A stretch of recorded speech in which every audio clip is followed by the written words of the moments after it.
The banquet hall shimmered with opulence. A cascade of crystal chandeliers casting prisms of light across tables draped in ivory linen. Laughter and clinking glasses filled the air. A symphony of joy for my niece Emily's wedding. At 75, I'd seen my share of celebrations. But this one was supposed to be special. Emily was the closest thing I had to a daughter, the child of my late sister. Raised partly under my roof after tragedy stole her mother too soon. I'd poured my heart into this day, not just as her aunt, but as the one who funded every detail: the flowers, the band, the delicate lace of her gown. Yet here I was, tucked behind a marble column, my view of the head table obscured, my presence reduced to an afterthought. I adjusted my lavender dress, smoothing the fabric over my knees, and tried to focus on the warmth of the occasion. The column loomed like a silent insult, its cold surface blocking the sight of Emily glowing in her white dress, her new husband beaming beside her. My seat, at the far edge of the room, was flanked by distant cousins and strangers, their chatter loud but impersonal. I caught snippets of their conversation stocks. Vacations, the weather, but none of it reached me. Not really. My heart ached with a quiet sting, not just from the physical distance, but from the realization that I'd been sidelined at the one event I'd given everything to create. I wasn't always this invisible. Once, I was Margaret, the matriarch, the one who held our fractured family together after my sister's passing. I'd raised Emily through her teenage years, bandaged her scraped knees, and cheered at her graduations. When she came to me a year ago, eyes sparkling with love for her fiancé, David, I didn't hesitate. "I'll take care of it all," I'd said, dipping into my savings, my late husband's pension, everything I'd set aside for my quiet retirement.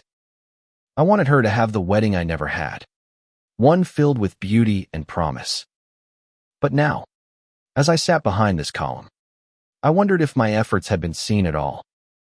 The band struck up a lively tune, and couples flooded the dance floor. I craned my neck, catching a glimpse of Emily twirling, her laughter bright but distant. She hadn't come to my table yet, hadn't sought me out. Neither had her father, my brother-in-law, who was busy shaking hands with business associates at a table closer to the action. I sipped my water, the glass trembling slightly in my hands, and felt the weight of my age, my solitude, settling deeper into my bones. I thought back to the planning, the countless phone calls with vendors, the late nights choosing centerpieces. Emily had been grateful, or so she'd said, but her gratitude came in fleeting texts, quick hugs before she rushed off to her busy life. I told myself it was enough. That love doesn't demand recognition. But sitting here, hidden from the celebration I'd built, I felt like a ghost at my own feast. A young waiter paused by my table, offering a tray of champagne. "Would you like one, ma'am?" he asked, his smile polite but fleeting. I shook my head, the "ma'am" landing like another small jab. I wasn't ready to drown my feelings in bubbles. Instead, I reached into my purse and pulled out my phone, scrolling through the contacts I'd saved over months of wedding planning. The caterer, the band, the venue coordinator, they were all there, their numbers a testament to my labor. An idea flickered, sharp and reckless, born from the ache in my chest. I could let this moment pass, sit quietly through the night, and fade into the background as expected. Or I could act. My fingers hovered over the screen, trembling with a mix of hurt and resolve. I'd given everything to this day, and if they couldn't see me, perhaps they'd feel my absence instead. I typed a message to the venue coordinator, my words deliberate, due to unforeseen circumstances. "Please halt all services for the evening. The event is canceled. Effective immediately." I hesitated, my thumb grazing the send button. This wasn't just about the column. It was about years of being overlooked, of pouring love into a family that seemed to forget me the moment I wasn't needed. I pressed send. The band played on, oblivious. The guests laughed, unaware. But I felt a shift inside me, a quiet rebellion taking root. I leaned back in my chair, the column still blocking my view, and waited for the ripple of my decision to reach the room. The hum of the reception continued, a vibrant pulse that seemed to mock the stillness in my chest. The band transitioned to a slower melody, and I watched as couples swayed, their faces lit with the kind of joy I'd hoped to share tonight. My phone sat silent in my lap, the message sent but not yet felt by the room. I wondered how long it would take for the coordinator to act, for the carefully orchestrated evening to unravel. A part of me wanted to take it back, to let the night proceed and swallow my hurt in silence. But another part, the one that had carried me through loss and loneliness, refused to bend. I glanced at the table beside me, where a young woman, maybe Emily's college friend, giggled over a story about a recent trip. Her voice was bright, her gestures animated, and for a moment, I envied her ease, her place in the spotlight of youth. I'd been like that once, full of dreams and unafraid of being seen. But time had a way of dimming that light. And tonight, this column felt like a metaphor for my life pushed to the edges, appreciated only when useful. My mind drifted to Emily's childhood, to the nights I'd sat by her bed, reading stories to chase away her nightmares after her mother's accident. She'd clung to me then, her small hands gripping mine as if I were her anchor. I'd taught her to bake, to laugh through her tears, to believe in a future brighter than her grief. When she met David, I saw that spark return, and I'd done everything to nurture it. I'd paid for the venue, a grand estate with gardens that bloomed like a fairy tale. I'd chosen the menu, ensuring her favorite dishes were included. I'd even picked the lilies that adorned every table, remembering how she'd loved them as a girl. But somewhere along the way, I'd become invisible to her. A murmur rippled through the room, pulling me from my thoughts. The band faltered, their music cutting off mid-note. Guests turned, confused, as the lead singer spoke into the microphone, his voice hesitant. Folks, we've just been asked to pause for a moment.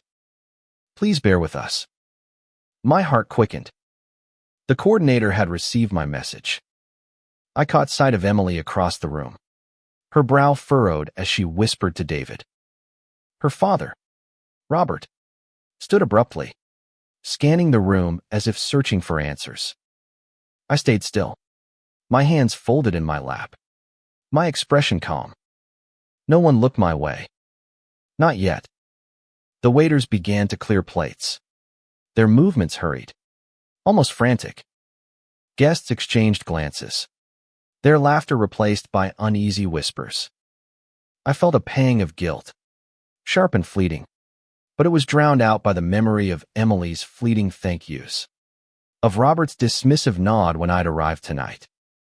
They hadn't even reserved a seat for me at the family table. I thought of my late husband, Henry, who'd always known how to make me feel seen. He'd have been outraged at this, would have marched to the head table and demanded they move me to the center of the celebration. But Henry was gone, and I was alone, left to fight my own battles. This act canceling the party wasn't just about spite. It was about reclaiming my worth, about reminding them that love isn't a one-way street. The venue coordinator, a wiry man named Paul, appeared near the head table, speaking urgently to Robert. I couldn't hear their words, but Robert's face reddened, his hands gesturing wildly. Emily stood, her veil catching the light as she joined the conversation, her expression shifting from confusion to alarm. I wondered what they'd say when they realized I was behind this. Would they be angry, ashamed, or would they simply not care? A woman at my table leaned over, her voice low. Do you know what's going on? She asked, her eyes wide with curiosity. I shook my head, offering a small smile. No idea. I lied, my voice steady. Inside, my pulse raced. The room was beginning to feel the weight of my decision, and I wasn't sure whether to feel triumphant or terrified. Paul moved to the center of the room, clapping his hands to get attention. Ladies and gentlemen, he began, his voice strained. I'm terribly sorry, but due to unforeseen circumstances, we've been asked to conclude the event early. Please gather your belongings, and we'll assist with transportation. The room erupted in murmurs, a mix of shock and indignation. I stayed seated, watching as Emily's face crumpled, her hands clutching David's arm. For a moment, I wanted to rush to her, to explain, to tell her this wasn't about ruining her day, but about reclaiming mine. But I stayed put, letting the chaos unfold, my heart heavy but resolute. The room buzzed with confusion, a low hum of voices rising like a tide. Guests stood, clutching purses and jackets, their faces a mix of annoyance and bewilderment. The chandeliers still sparkled, but their light now felt harsh, exposing the unraveling of what should have been a perfect night. I sat still, my hands clasped tightly in my lap, the column shielding me from curious eyes. My phone vibrated once, twice a message from the caterer, confirming they'd stopped service, followed by one from the band, asking for clarification. I didn't respond. The die was cast. Emily's voice cut through the noise, sharp and trembling. What do you mean? Cancelled? She demanded, her words carrying across the room to where I sat. She stood at the head table, her hands on her hips, her veil slightly askew. David hovered beside her, his face pale, his hand resting awkwardly on her shoulder. Robert was already marching toward Paul, the coordinator, his voice booming with authority. This is unacceptable. Who authorized this? I felt a twist in my stomach. Not quite regret, but something close guilt. Perhaps, for the pain I knew Emily was feeling. She'd dreamed of this day for years, and I'd been the one to make it real, only to tear it apart. But the hurt that had driven me to this point hadn't faded. It lingered, sharp and raw, a reminder of every time I'd been pushed aside, my contributions taken for granted. I'd spent months ensuring every detail was perfect, and in return, they'd seated me behind a column, as if I were an obligation rather than family. Paul raised his hands, trying to calm the growing unrest. I'm so sorry, sir, he said to Robert. We received a direct instruction to end the event. I don't have more details at this time. His voice wavered, and I could see the strain in his posture. He was caught in the middle, a messenger bearing bad news. I wondered if he suspected me, if he'd pieced together that the woman who'd signed every check might have the power to pull the plug. Emily turned, scanning the room, her eyes wide with panic. For a moment, they landed in my direction, and I held my breath, wondering if she'd see me, really see me, for the first time tonight. But her gaze moved on, caught in the chaos of guests demanding answers. I was still invisible. Even now, a memory surfaced. Unbidden Emily at 16, sitting at my kitchen table, her face streaked with tears after a fight with her father. You're the only one who gets me, Aunt Margaret, she'd said, her voice small but fierce. I'd held her then, promising I'd always be there. And I had been, through every milestone, every heartbreak. But tonight, she hadn't even glanced my way until the world started to crumble. Robert's voice grew louder, pulling me back to the present. I want to speak to whoever's in charge, he bellowed, his face flushed with anger. I knew that tone. He'd always been quick to demand control, even when he hadn't earned it. He'd relied on me to raise Emily, to manage the family's grief. But he'd never thanked me, never acknowledged the sacrifices I'd made.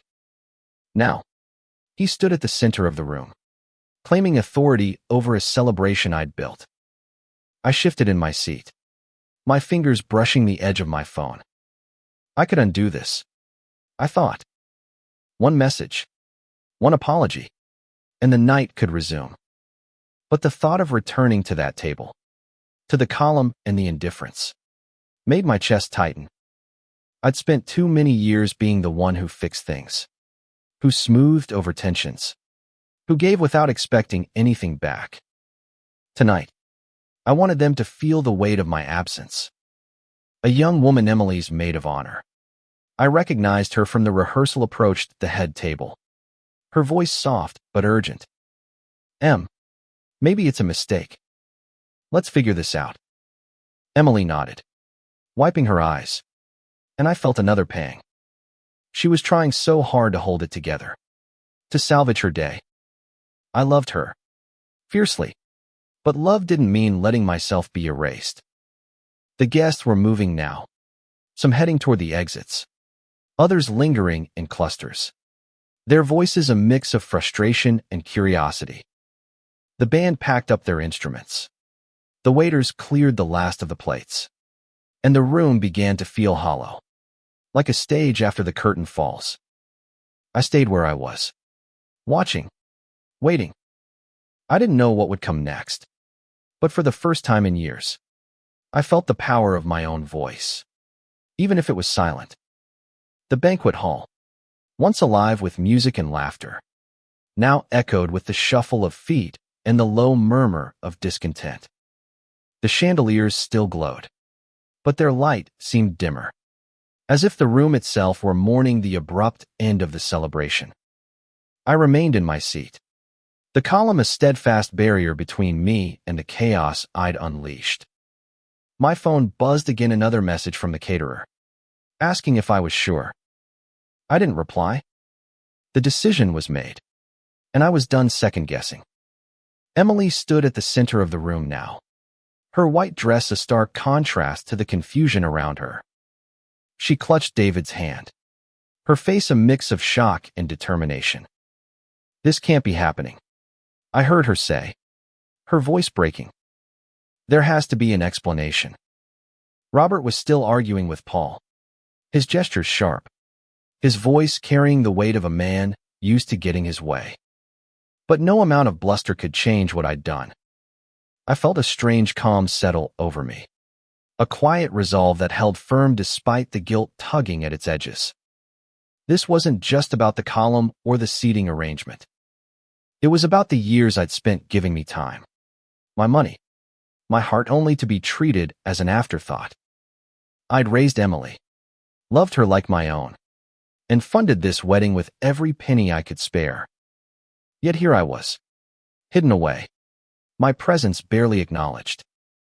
The column was just the final straw, a symbol of how little they valued me.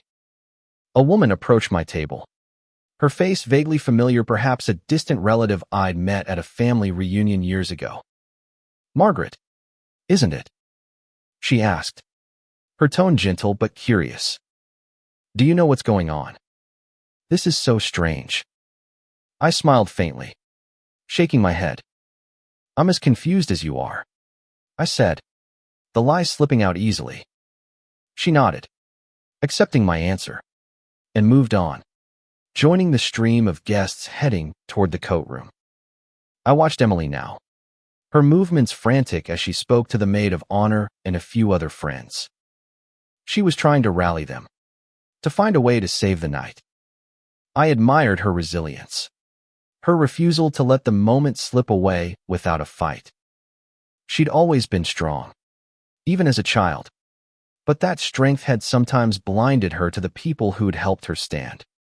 Like me. A memory flickered Emily at 10, helping me plant tulips in my garden, her small hands patting the soil with care. Will they bloom forever? Aunt Margaret? She'd asked, her eyes wide with wonder. I'd laughed, telling her nothing lasts forever. But we could keep planting, keep growing. I believed then that our bond would endure, that she'd always see me as the woman who'd held her hand through life's storms.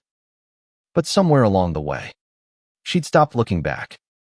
Robert's voice broke through my thoughts again. Louder now, almost desperate. I'll pay whatever it takes to keep this going. He shouted, his words directed at Paul, who looked increasingly overwhelmed. I almost pitied the coordinator, caught in the crossfire of my quiet rebellion. But Robert's offer only deepened the ache in my chest. He hadn't thought to value my contribution when it was given freely. But now, when it was gone, he was ready to throw money at the problem. Typical. I stood, smoothing my dress, and took a slow step away from the column.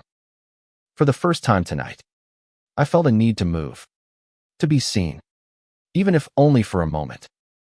I walked toward the edge of the room, where the floral arrangements I'd chosen stood in full bloom, their petals vibrant against the chaos.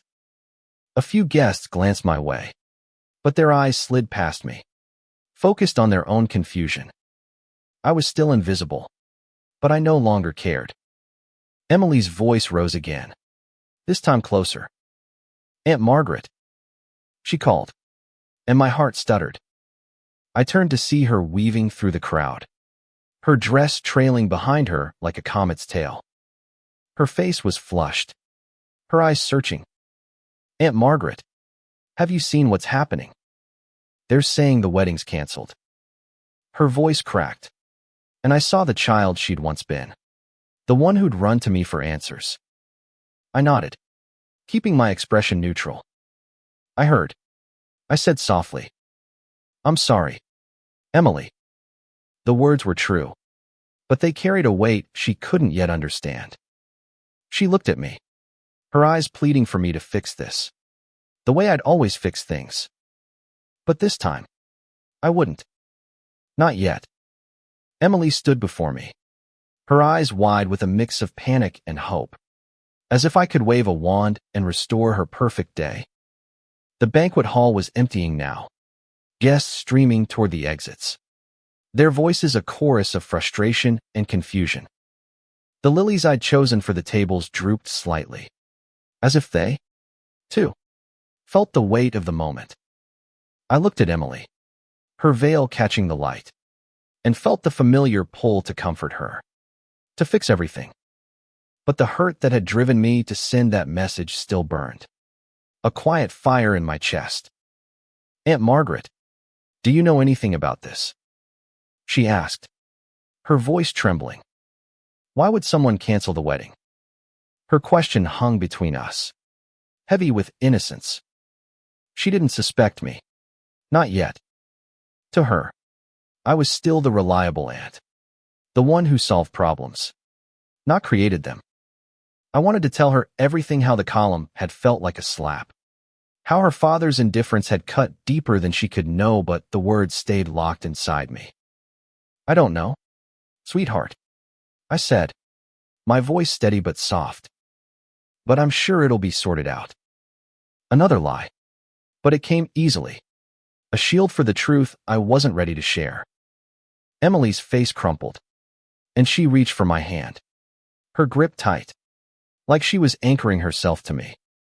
For a moment, I was transported back to her childhood, to the nights she'd clung to me after a bad dream.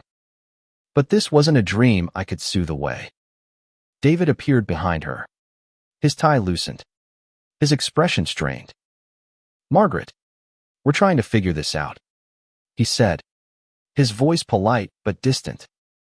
If you hear anything, let us know. Okay. I nodded, offering a small smile, but his words stung. He didn't see me as part of the solution, just another bystander. I wondered if he even knew I'd paid for the tuxedo he wore, the band he danced to. As they turned away, Robert's voice boomed across the room again, now directed at a group of staff near the bar. This is outrageous. I demand to know who's responsible. His anger was a force, but it was misdirected, blind to the truth. I felt a flicker of satisfaction, sharp and unfamiliar. For once, I wasn't the one scrambling to fix his mess. I moved back toward my table, the column still standing like a silent sentinel. My phone buzzed again. Paul, the coordinator. This time, Mrs. Thompson. We've halted all services as requested. Please confirm if you'd like to proceed or reverse the decision. I stared at the screen, my thumb hovering over the reply button. Reversing it would be so easy. One message, and the music could start again. The food could return. The guests could settle back into their seats. But easy didn't feel right. Not tonight. I thought of my sister, Emily's mother, who'd always been the vibrant one, the one who drew people to her like moths to a flame. When she died, I'd stepped into her role, not just for Emily, but for the whole family. I'd been the glue, the one who remembered birthdays, who mediated arguments, who kept the love alive. But glue wears thin over time, and I was tired of holding everything together without being seen. A young man, one of the waiters, approached me cautiously. "Ma'am, we're clearing the room now," he said, his tone apologetic. "Do you need help getting to your car?" I shook my head, offering a faint smile. "I'll be fine," I said, though I wasn't sure if I meant it. He nodded and moved on, leaving me alone with my thoughts. The room was nearly empty now, the once vibrant space reduced to scattered napkins and abandoned glasses. Emily and David stood near the head table, surrounded by a small circle of friends, their voices low but urgent. Robert was still arguing with Paul, his gestures wild, his face red. I watched them all, my family, my heart, and felt the weight of what I'd done. This wasn't just about canceling a party. It was about forcing them to see me, to understand that my love came with a cost not of money, but of respect. I stood, my legs unsteady but my resolve firm. I didn't know if they'd ever connect the dots, if they'd realize I was behind this. But for the first time in years, I felt like I'd reclaimed a piece of myself. I walked toward the exit, my steps slow but deliberate, the column fading into the background as I left the chaos behind.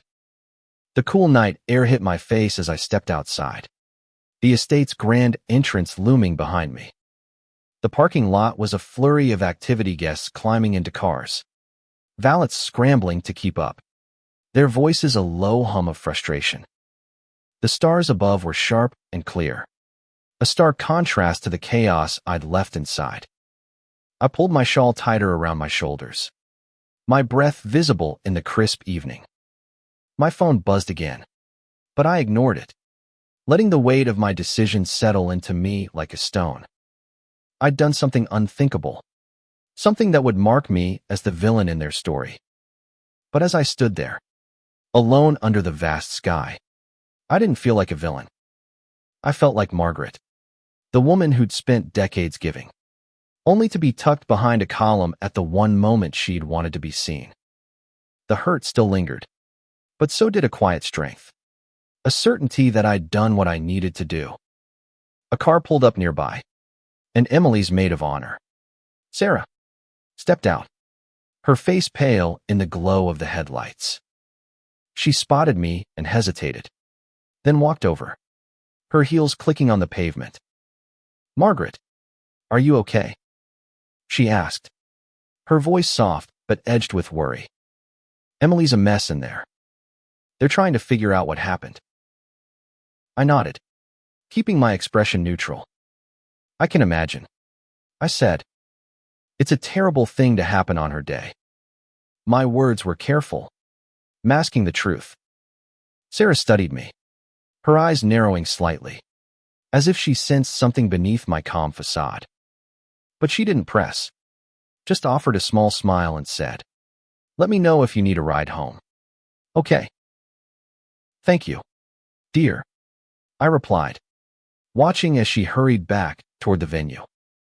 Her kindness was a small balm, but it didn't erase the ache. I thought of Emily, crying inside, and David, trying to hold her together. I thought of Robert, raging against a problem he couldn't control. And I thought of myself, standing here, invisible no longer. I walked toward my car, parked at the far end of the lot. My steps slow but steady. Memories flooded back Emily's first school play, where I'd clapped the loudest. The day she got her college acceptance letter. When we danced in my living room. The countless nights I'd stayed up worrying about her. Loving her. I'd given her so much. Not just money but pieces of my heart. And yet, tonight, they'd placed me behind a column, as if I were just another guest. My phone buzzed again. Paul, the coordinator. Once more. Mrs. Thompson, we need your confirmation to proceed with refunds or rescheduling. Please advise. I stared at the message, my thumb hovering over the screen. Refunds would mean admitting this was final, that the night was truly over. Rescheduling would mean giving them another chance to overlook me. I slipped the phone into my purse. Unresolved. A voice called out behind me. Aunt Margaret. It was Emily, her dress glowing under the parking lot lights, her face streaked with tears. She ran toward me, her veil trailing, her steps unsteady. Please, don't go, she said, her voice breaking. I need you. I don't know what's happening, but I need you here. Her words pierced me, and for a moment, I wanted to tell her everything, to confess, to explain the hurt, to beg her to see me. But I held back, my heart torn between love and the need to stand my ground. I'm here, Emily, I said softly, reaching out to touch her arm. But sometimes, things fall apart. She looked at me, her eyes searching mine, and I wondered if she saw the truth in them. Did you know anything about this? She asked, her voice barely above a whisper. It was the first time she'd come close to suspecting me, and it stung, but it also felt like a crack in the wall between us. I shook my head, the lie heavy on my tongue.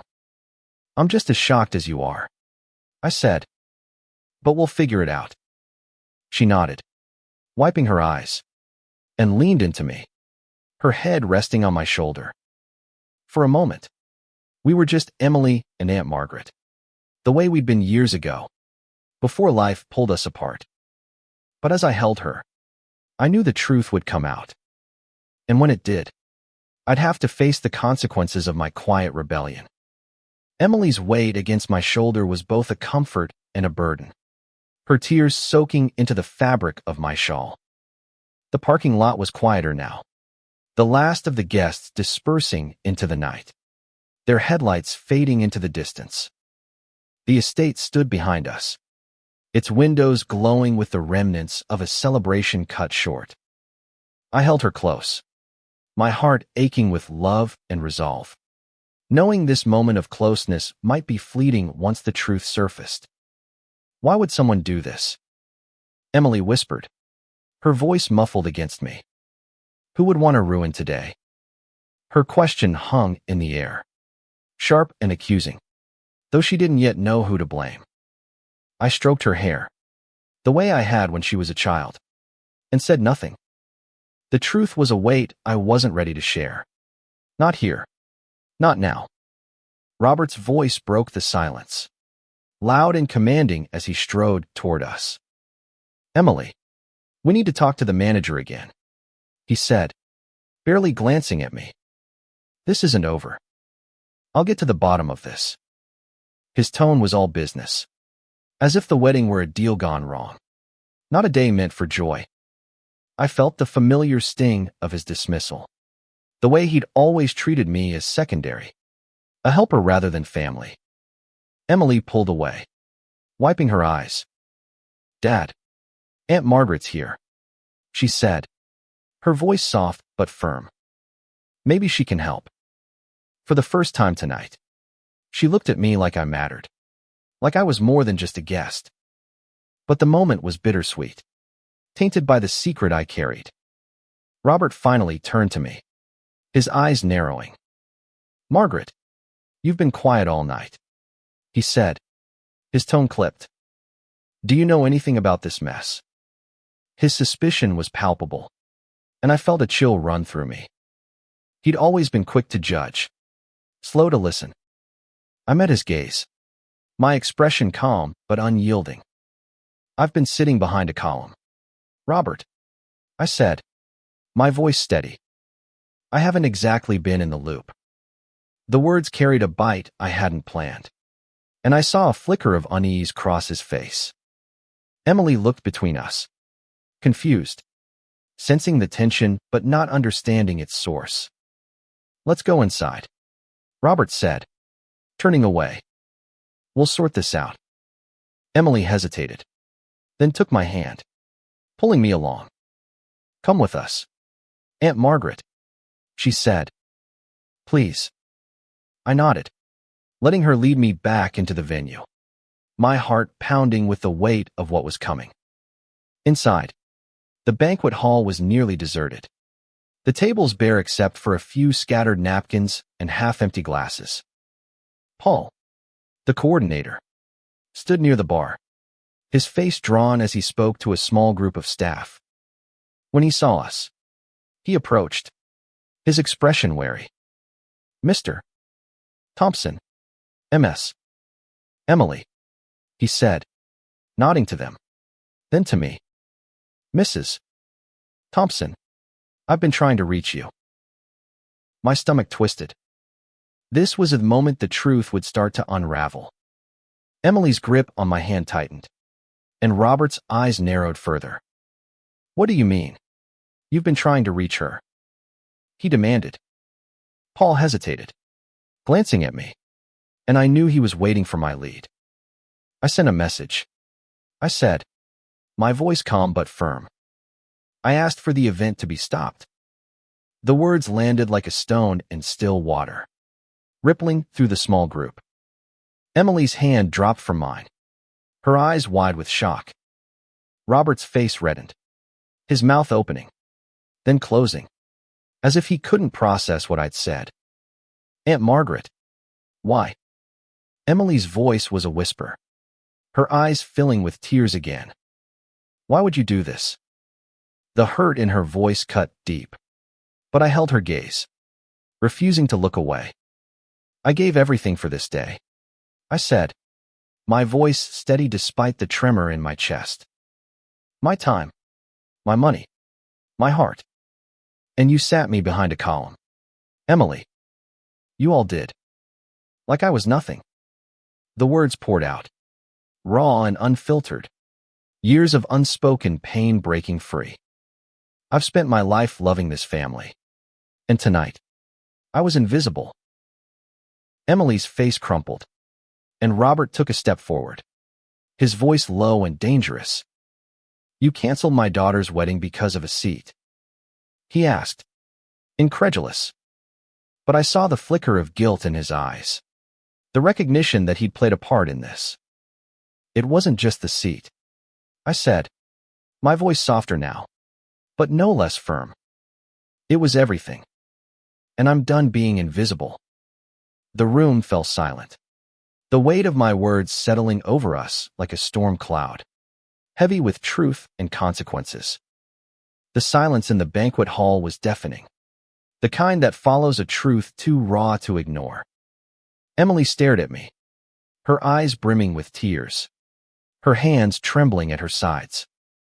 Robert's face was a mask of anger, but beneath it, I saw something else: shame, perhaps, or the dawning realization of how deeply they'd hurt me.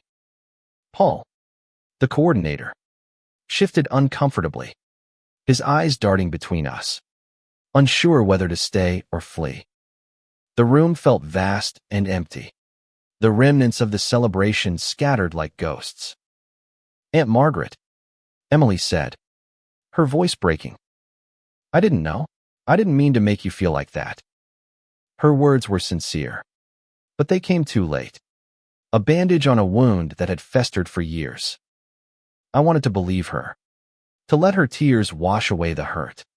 But the pain was still there, sharp and unyielding. You didn't see me, I said softly. My eyes locked on hers. Not tonight. Not for years. I gave you everything. Emily home. My love. My life savings for this day. And you sat me behind a column, where I couldn't even see you smile. My voice cracked, but I pressed on. I wasn't just a guest. I was the one who made this possible. Robert stepped forward, his voice gruff. Margaret, this is extreme. You could have talked to us, not ruined everything. His words stung, but they also fueled the fire inside me. He'd always been quick to dismiss, to assume his way was the only way.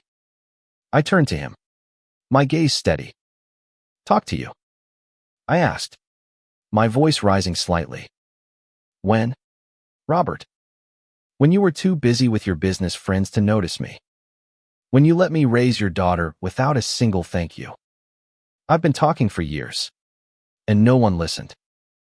The truth poured out, unfiltered, and I felt a weight lift, even as Emily's sobs grew louder.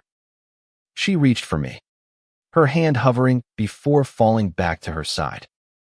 I'm so sorry, she whispered. I didn't realize. I thought you were okay. I thought you knew how much I love you. Her words were a knife, cutting both ways. I knew she loved me, in her way, but love without action felt hollow tonight. I know you love me, I said, my voice softer now. But love isn't enough if it doesn't see the other person. I needed to be seen. Emily. Not just as your aunt, but as someone who matters. She nodded, tears streaming down her face. And for the first time, I saw a glimmer of understanding in her eyes. Paul cleared his throat, breaking the tension. Mrs. Thompson, what would you like us to do now? He asked, his voice cautious. We can try to salvage some of the evening, if you'd like. His offer hung in the air, a chance to undo what I'd done, to step back from the edge. I looked at Emily, at Robert, at the empty room that had held so much promise. Part of me wanted to say yes, to bring back the music and the laughter, to let Emily have her moment. But another part, the part that had carried me through this night, knew that some things couldn't be undone. Not yet.